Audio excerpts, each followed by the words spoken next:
দর্শক, আমি এই মুহূর্তে এসেছি গাইবান্ধা সাগারটা উপজেলার পদ্মশহর ইউনিয়নের সন্ন্যাসদহ গ্রামে। এখানে এক কৃষক আছে, ভাইয়ের সঙ্গে কথা বলবো। উনি কিন্তু আসলে ভুট্টার আবাদ করেছে, সবকিছু ভিডিওতে দেখুন। আপনি কয় বিঘা জমিতে ভুট্টার আবাদ করেছেন? আমি এখন আপাতত 10 শতক জমি আর কি 10.5 শতক জমিতে ভুট্টা লাগাচ্ছি। গতবার 10 শতক জমি আমি ভুট্টা করছিলাম, 10 মনের মতন ভুট্টা পাইছিলাম। আপনার কত খরচ হয়েছে? খরচ তো মোটামুটি বেশি একটা খরচ হয় নাই। ভুট্টার খরচ খুব একটা না,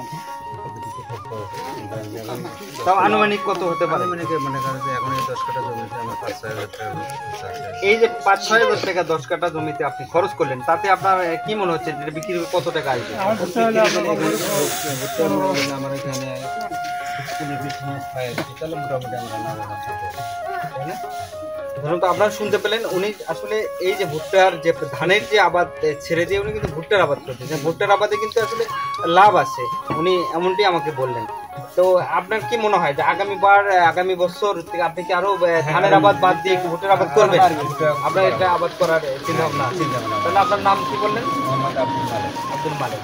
এই যে মেশিনটাতে আপনারা এটা দিয়ে করতেছেন, হ্যাঁ, করতে অবশ্যই সব মিলিয়ে একটা ভালো। এই যে কৃষি অফিস থেকে কি আপনাদের কোনো পরামর্শ বা প্রণোদনা বা সব কি দেয়? না, এখানে আমার কৃষি আসেনি আর কি, কেউ আসেন? ধন্যবাদ। আপনারা শুনতে পেলেন, আসলে সাগারটা উপজেলা কৃষি অফিস থেকে যে পরামর্শ তাদেরকে দেওয়ার কথা, উনি যেটা বললেন, তাদেরকে কোনো প্রকার পরামর্শ দেওয়া হয় না।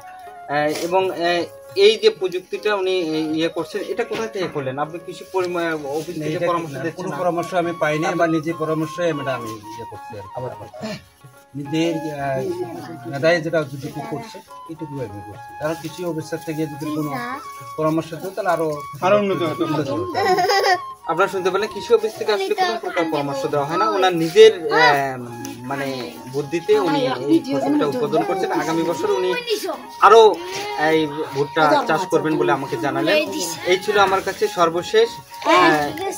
এরপর নতুন কোনো ভিডিও নিয়ে আসবো। এই পর্যন্তই। ধন্যবাদ সবাই।